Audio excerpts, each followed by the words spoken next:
I caught it before anyone else said it. I was on mute. So, yeah, exactly. I mean, it's one of those things where the indexes, as you said, they've been masking some of the underlying weakness going on. Yeah, I mean, what these are at, the Nasdaq's at its 10-day. It's, still just spitting distance off its highs. So the indexes are not showing some of the destruction that was happening yesterday in some of the growth names. A lot of these names that we were talking about that had their reversals on July 8th, Thursday of last week. And if you were, playing some of those, you even at some point during yesterday's action, you were still right there at your highs until things just started coming down really hard. And it's one of those things where, yes, the indexes are instructive overall, but as many of our panelists have been saying, you've got to look at your individual stocks, and that's what your portfolio is going to be moving on, unless you're just in ETFs on the market. But if you've got individual stocks, you've got to be paying attention to those. You've got to be paying attention to the sell signals there, and if you're not, then you're potentially risking your hard-earned money. So that's I think the more instructive thing. One thing, just to kind of, if you could go over to the MarketSmith and pull up GMIAB. A few people were asking about the advanced decline line that we've been talking about. So GMIB? GMIAB. That's right. Yeah. Okay, and so this is where you can find the advanced decline line on the Nasdaq, and that's that bottom line there. And you can see that really, since it topped in June, again, even though the Nasdaq was kind of pushing to new highs, this advanced decline line has been going down. So again, it's one of those things where you've got some of the large mega caps, the $1 trillion club that is got these huge market weights. That's what's been pushing the Nasdaq index up or holding it where it is, and a lot of stuff is coming down underneath the surface there. Yeah, so it's not just the leading stocks, it's not just the former leaders that have been coming up, it's just the market. I mean, there's just most, like I've seen stuff about the percentage of stocks above their 50-day line has been, continues to fall.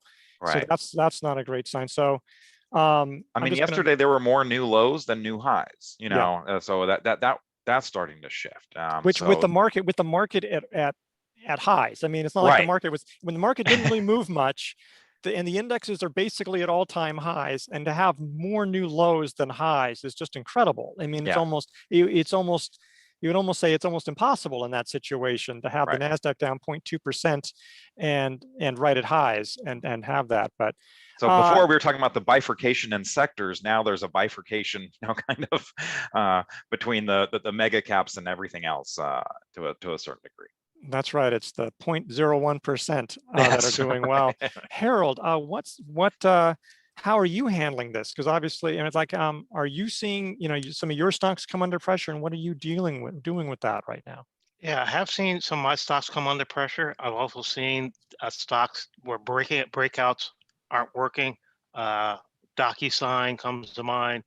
We saw Upwork a couple of days ago.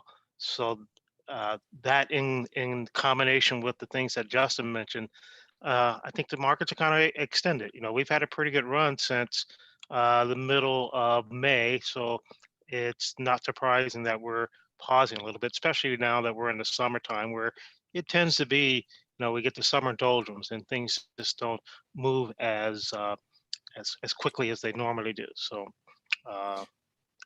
I'm just kind of holding back. Not being keeping an eye on the market, staying engaged, but not putting a whole lot of capital to work. Gotcha. And it's sort of interesting, as Harold was saying, we're on the Nasdaq, certainly the Nasdaq 100, we've sort of been getting extended, and yet we've had the situation the Nasdaq's extended, Ken, and fewer stocks are rising. That just seems like just a really bad signal overall. I mean, just not a positive trend, that we're seeing. What sectors, or any sectors working for you, or you see that are doing well right now, Ken? Oh, you're on mute. I'm holding on to a few stocks that I'm still up nicely on, and given those as much room to possible as work. But I've been scaling back. I was probably 65% invested, and I'm even less than that now. So, stocks either act right or they don't. I thought yesterday was just it was an awful session, of course. Scaled back some holdings that were down, 2 to 3% below where I bought them. So I have limited exposure right now. And in a market like this, and, Mark Minervini on yesterday's show was talking about, boy, I have a frog in my throat. Excuse me one moment. Talking about a frothy IPO market, and we had that reading from Investors Intelligence yesterday. Another what we would consider an excessively bullish stock market sentiment among newsletter writers. So we're at this point where there are just a lot of yellow flags out there. Looking at the QQQ still holding above its 10-day moving average, it's pretty impressive. But we know it's looking a little stretched. So I'm kind of just taking a step back here.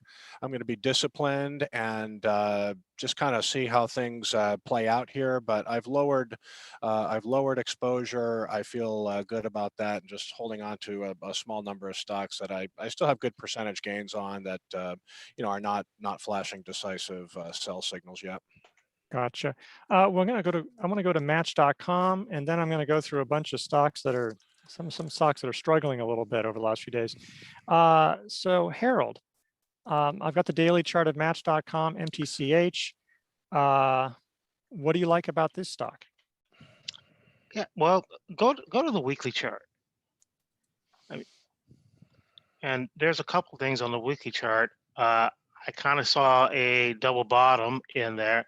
This is another one where I did turn off the pattern recognition, and again, I don't do this a whole lot, but whenever I see long consolidations like this space is like 22 weeks long.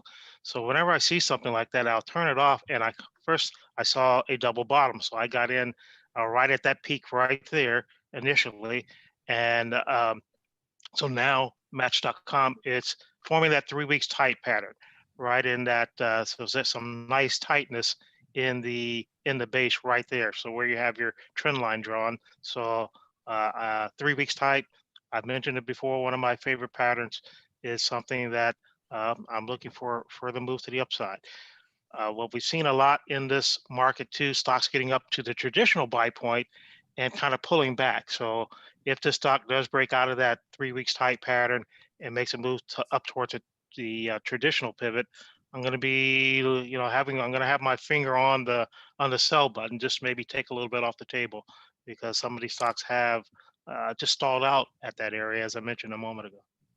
And that 3 weeks tight, basically, I mean, I'm not sure why it's not registering, because it seems pretty clear this is a handle as well. I don't know why on this one it's not, but so the 3 weeks tight, or you call it a handle, the buy point is the same in that situation. So, and this is actually one that we were looking at closely for swing trader. Here again, you can see the Thursday reversal right there at the 21-day. That's where we were kind of like, hey, this might be one to play. The next day it cleared the high of Wednesday. So things were looking good, though. The reason why we didn't act on it was because the volume just didn't seem to be very big on the reversal or on the follow-up move. So we didn't put it on.